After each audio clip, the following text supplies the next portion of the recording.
Umejipanga? Bwana asifiwe.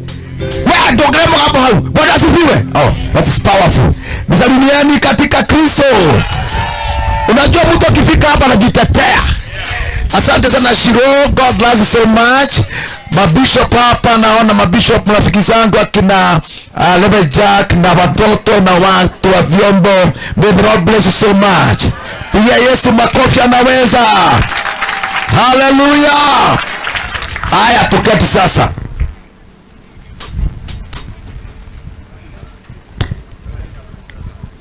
Haya, nataka kusoma neno katika Biblia.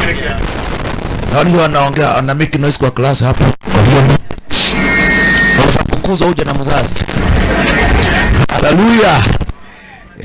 Hao vijana wa Shiro sasa tukakutana gongo akikula nyama. Kitu taongea tu. Sababu naona wamekataa kunenepa. Sio? Habari ya vijana. Haya. Nataka kusoma neno kutoka cha Samueli.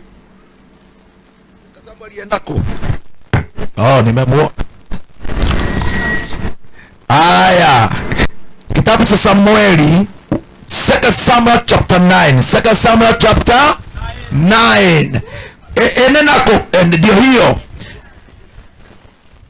Kisha Daudi akasema, "Je, amesalia mtu mmoja, ate mtu katika nyumba ya Sauli nipate kumtendea mema kwa ajili ya Jonathan." Hallelujah. Togia mwenzako mwambie ni wewe. Asema nimesalia. Sasa sio Daudi anauliza, Jehova anauliza, no motigaru. Ni wewe. Na leo umepatikana. Thank you for coming. Habari yenu nyinyi wote? Wewe. Mlio kando ya barabara, habari yenu? Habari yenu? Hebu kuja. Vuka hapo haraka. Wewe kuja. Hapana cheka, wewe ingia tu. Amen. Watoto wameingia, ngoja kwanza. Nitawarudia. Haya, palikuwa na mtumishi mmoja wa nyumba ya Sauli, jina lake Simba. Basi wakamuita aende kwa Daudi, na mfalme akamuuliza, "Wewe ndiye Simba?" Na akasema, "Mimi mtumwa wako ndiye." Mfalme akasema, "Je, utari hakuna hata sasa mtu yoyote wa nyumba ya Sauli nipate kumtendea mema ya Mungu?" Simba akamwambia, "Jonathan anaye mwana hata sasa, aliye kilema cha miguu." Mfalme akamwambia, "Uko wapi?" Simba akamwambia, "Tazama, yumo katika nyumba ya Makili mwana wa hii majina Kibania, Makili mwana wa Amieli." Ayaya, hiyo natosha, hii majina acha. Haya, katika Lodiba. Basi mfalme akatuma watu wamuondoe. Semeni wamuondoe. Semeni wamuondoe katika nyumba ya Makili mwana wa Amieli katika Lodibali. Basi Mefiboseth mwana wa Yonathani mwana wa Sauli akaenda kwa Daudi, akaaguka kifudifudi, akamsujudu. Daudi akasema, "Mefiboseth," naye akaitika, "Mimi hapa mtumwa wako." Daudi akamwambia, "Usiogope, maana bila shaka nitakutendea mema." Piga Yesu makofi kama naingiza neno Bwana. Hallelujah. Hakika nitakutendea mema kwa ajili ya Jonathan baba yako. Mimi nitakurudishia mashamba yote ya Sauli baba yako, nawe utakula chakula mezani pangu daima. Leo kuna mabadiliko yatatendeka hapa, na msiogope, kwa sababu transfer hapa Mungu atafanya is from extreme to extreme. Hallelujah. Bwana asifiwe. Unajua sio anauza kama mashamba, utapata wateja hapa, utabarikiwa na kashamba moja nikipata unaweza uzia ugawe. Hallelujah. Mephibosheth akasujudu. Mimi mtumwa wako ni nani? You know, the transfer, the relocation ni kubwa sana. Ni kubwa. Leo kuna mtu atatoka hapa, uende angalia nyumba yako, ukompare na ile Mungu anatabiri hapa. Ulikuwa nitatea. Wazee wengine hapa, mama atakataa hiyo bedroom, sema bedroom kama hii haina hewa. Juzi nimekataa yangu, nikaambia mke wangu nataka kuongeza mita 10. Kaambia hii si ya bishop bwana. Haleluya. Nataka mahali ambapo nikipinduka hivi sioni kitu. Sioni kitu. Eko nina stress, sioni kitu.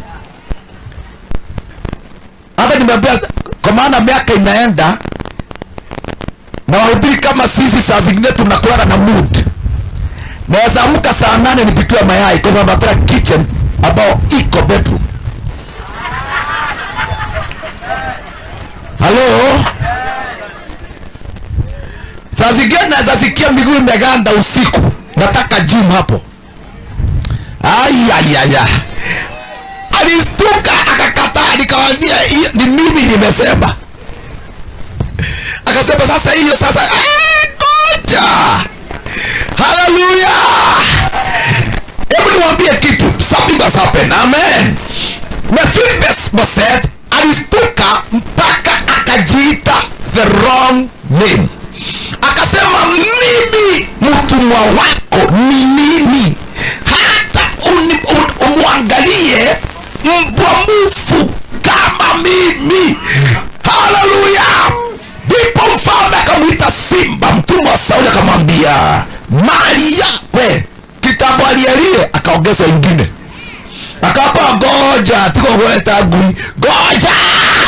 Akasema mali yote iliyokuwa ya Sauli na ya nyumba yake nitampa huyo anayejiita mbwa. Pigani Yesu makofi. In Jesus name. In Jesus name. Baba, haya ni ajabu. Simpige Yesu makofi, mwambie anaweza. Ametukuka. Ameinuliwa. Let me say something. Katika maisha mimi nimewaombea, and God showed me watu wengi hapa katika maisha yako kuna kitu kilitendeka one day. It's not original. It's not original. Are you hearing this? Something happened either kwa wazazi wako au wako wewe, ambao hiyo kitu sio yako, sio original, ni ajali, mapigo, aibu. But God will restore your honor.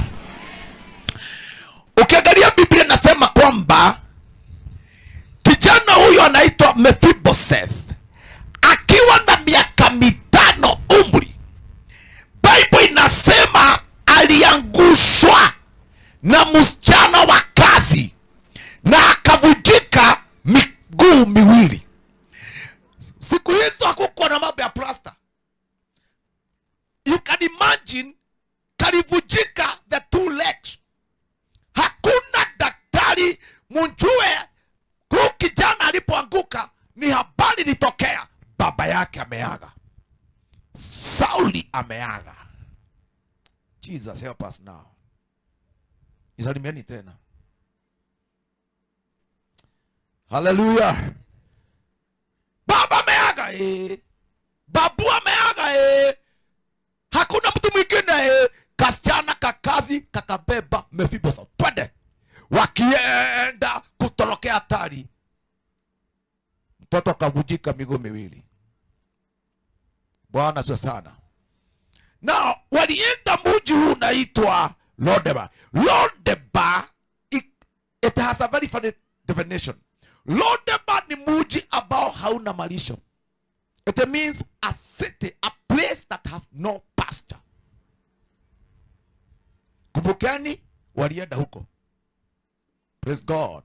Lodebar inamaanisha sehemu ambao haina neno. Are you hearing me? Hallelujah. Wamama, hiyo nyumba utakuwa na neno hiyo nyumba.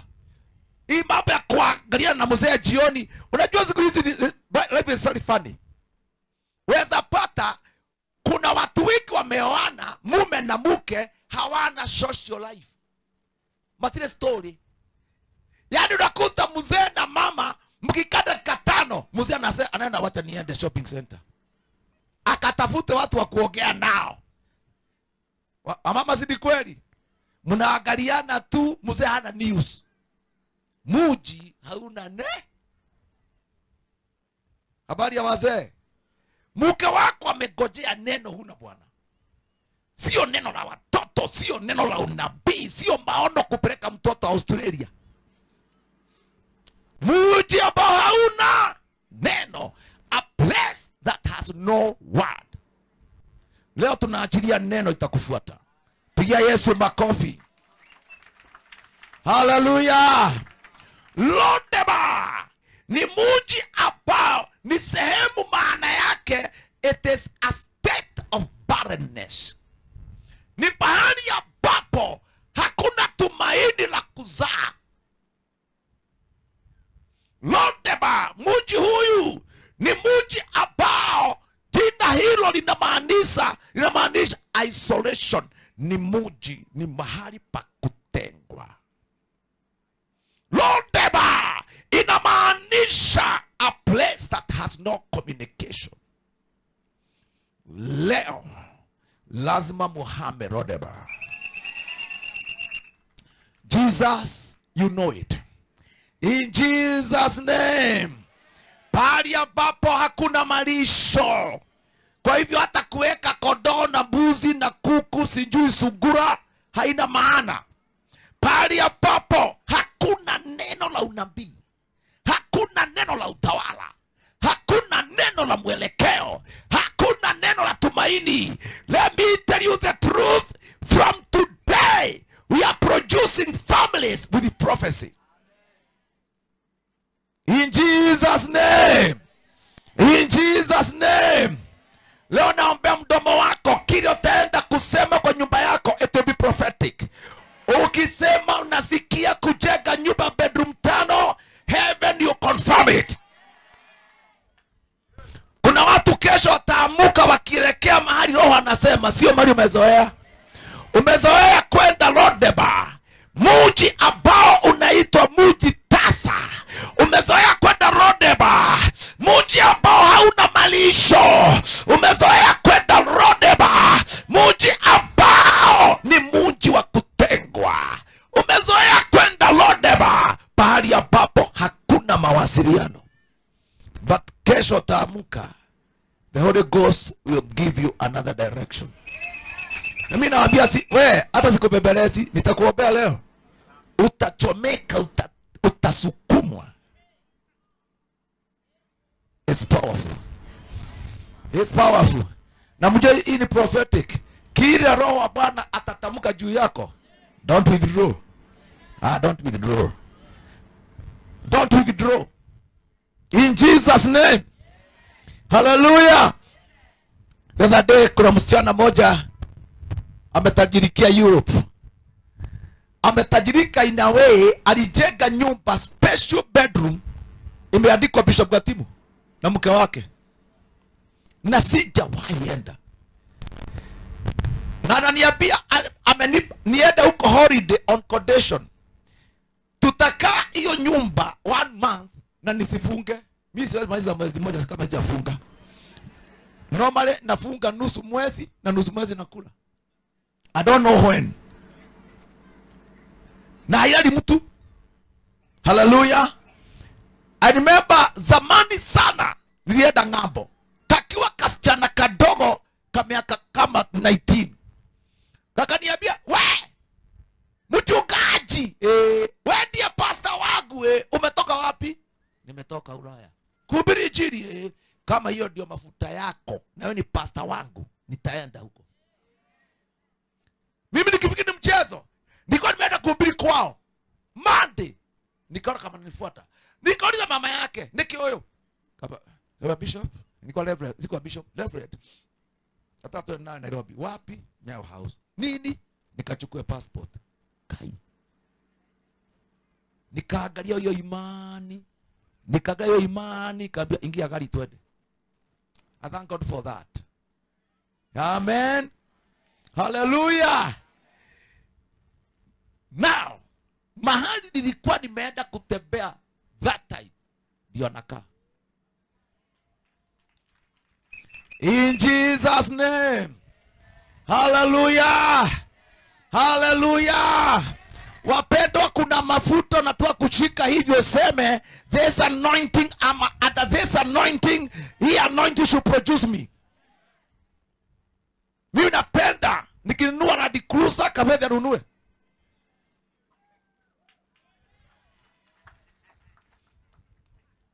Hallelujah. Sasa ile sasa naacha. Nataka Lexus. You know something? Mimi Shiro nilikuwa mbele yako. Shiro ako na V8. Shiro umekuja na gani leo? Hizi yake hii ni KCW. Hapana, anaigida mpya V8. Ananikimbishaga hivi na amenipita. Nigoyoka. Hallelujah. Let me tell you the right anointing. Right anointing produces its like. Hizi kanisa hapo nakuta mchungaji amenona na kondoo zimekonda. Sisi tunaambukizana upako. Ukiona kanisa pastor amenona kondoo zimekonda, hiyo ni baya. Hiyo ni kama uchawi.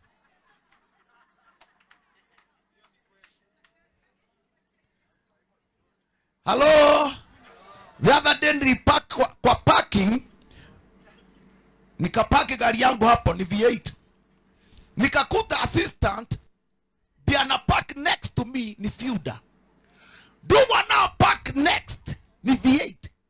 Nikaambia wazee tunaondoa Fielder. Sasa shida ni kwamba ilikuwa wakati wa COVID, wanashitwa how? Nikasema tunaondoa. Hallelujah. Tukanunua mpya, Land Cruiser mpya. Ziwe majirani. I can't have a good car. Mdogo wangu akona Fielder. Rohoni alega. Hey, hallelujah. In Jesus name. And that's why kuna kilio nimesikia Bwana. Sasa sio David analia. There's something unique nasikia. Nani amebaki? Kuna baraka za familia yenu ambao zilipotea somewhere. Wewe ulikuwa mtoto wa kifalme, something came around. Hallelujah. Mephibosheth alikuwa grandson wa Saul. Ya alikuwa alivi. By the way, si ni kweli? Si leo tuna Uhuru Kenyatta. Si amerithi mali ya baba yake. Si akona watoto. Si wamerithi mali ya babu. Leo mtoto wa Uhuru akija hapa, mtaona tu sura ya baba. Ule baba mzee. Mashamba all over. Kuna ubaya gani? Si hata Ruto kuna mashamba ni president. Vijana wake nawajua. Na magari ya maana. Kwanza akija hapa aseme mtapewa basi. Mtasema ame sababu si kwa sababu ya Roho Mtakatifu, sababu ya president. Hallelujah. You see, Jonathan alikuwa mtoto wa nani? King Saul. Mephibosheth alikuwa wa nani? Jonathan. Nataka msikize. Kulitokea kitu cha kuharibu mahesabu. Kulitokea kitu cha kuharibu rithi. Jonathan akafa, Saul akafa, babu akafa, baba akafa, kukawa hatari, mtoto akaachiwa maid.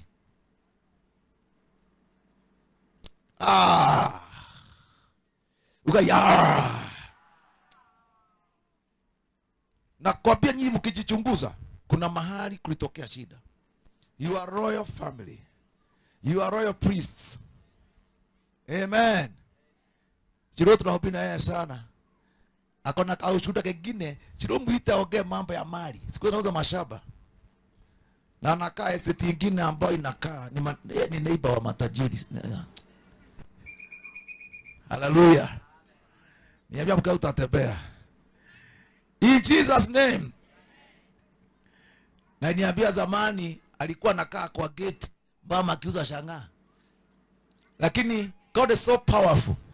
Ukienda Kiambu, nyumba ya baba mama ya Shirua anakaa inatokea na kule ni kwa mama wa Shirua. Ya lazima kuwa na location. Juzi tumekuwa America, mama naona they are becoming blessed. Hallelujah. In Jesus name. You are supposed to be a member of royal family. You are supposed to kulikuwa na safari ya kwenda from glory to glory. Lakini one day badala ya kuachiwa mali na nini, uliachiwa maid. Na maid akafikiri atoroke. Mahali nao nataka usikize. Na maid hana akili ya kwamba amebeba mtoto wa kifalme. Anatoroka, anakaagusha, miguu inavunjika. Hata ule uwezo wa regaining kingdom ukaisha. Kwa nini miguu inavunjwa? Kwa maana miguu ndio hutumika. That's why Mungu aliambia Joshua, popote nyayo za miguu yenu zitakanyaga nitawapa. So the devil alishambulia miguu. Hallelujah. Another problem. Badala ya maid kumpeleka mji wa kifalme, alimpeleka Lodeba, mji ambao hauna neno la unabii. Mji ambao unaitwa mji tasa, barrenness. Mji ambao unaitwa mji wa kutengwa. Mji ambao hauna mawasiliano, hauna network. Most families here have no network. Mnabadilika leo wapendwa. Unakuta kijana yako anakaa hivi tu, getile network. Na kiko na degree. Keodo. Is that true? Hawa watoto na vijana wetu hapa, si ni kweli wapendwa? Kuna shida ya Lodeba bwana. A place that has no communication. Leo nataka kusema kwamba ile nyumba na ile kutakuwa na network isiyo kawaida. In Jesus name. Naomba wazee mwe na network bwana. Hey, hallelujah. Naomba kesho saa 7 upigie mama simu. Umuulize weko, kwa sababu uko na news. Hallelujah. In Jesus name. In Jesus name. Hallelujah. Ilisemekana huyu kijana alikaa miaka 14 akiwa amesahaulika. I don't care umekaa miaka mingapi. Mimi nimesikia Biblia ikiongea. Gai warememboyo. Kuna jambo ambalo ni lako. Wekedo kiolirado. You must be restored. Ulioachiwa hawajui wewe una damu ya kifalme. Uliachiwa maid, naye baada ya kuongozwa na Roho Mtakatifu akaongozwa na roho ya utumwa. Badala ya kukupeleka Jerusalem akakupeleka Lodeba. But God is powerful. Daudi akiwa Jerusalem amekalia kiti cha ufalme. Huyo Keodo akasema, nani amebaki katika nyumba ya Sauli nimuonyeshe rehema kwa sababu ya rafiki yangu Jonathan. Hallelujah. Akaambiwa hatujui, akasema hapana, kukaguliwe. Can you imagine? Ikajulikana kumebaki mtu mmoja na ako na tabia ya kwanza, ako Lodeba. Ako mji ambao ni direct opposite kwa kile ambao natakuwa kuwa. Akasema hata kama mimi niko kwa mlima naye anakaa kwa mashimo, aletwe. ni kiwete. Miguu ilikuwa inaoza, haogi, ni mjinga. Unajua ukikaa muji kama ule unakuwa mjinga. Hauna mawasiliano, hauna neno, hauna communication, ni muji barren. Hakika utakuwa na 14 years. Ndio kega. Akasema onoko kana doro. Bora tu DNA. Damu ikipimwa. Inaguza ile family. Haijalishi kama unakaa kama mjinga, kichwa kinakaa kama Mathare, miguu inakaa kama Karachuonyo, huku nyuma kunakaa kama Geography. Bora tu uko hai na damu ikipimwa. Ni habari ya Jonathan. Ni areho. Ni areho. Semeni aletwe. Aletwe. Aletwe. Aletwe. Hama rote basio kwako. Hallelujah. Sauli alikuwa anakaa Jerusalem, the capital city, the royal city. Jonathan ni wa Jerusalem. Lakini mtoto huu kule chini, you must be restored to the right city, the city of kingship. Are you ready for that anointing? It's coming now.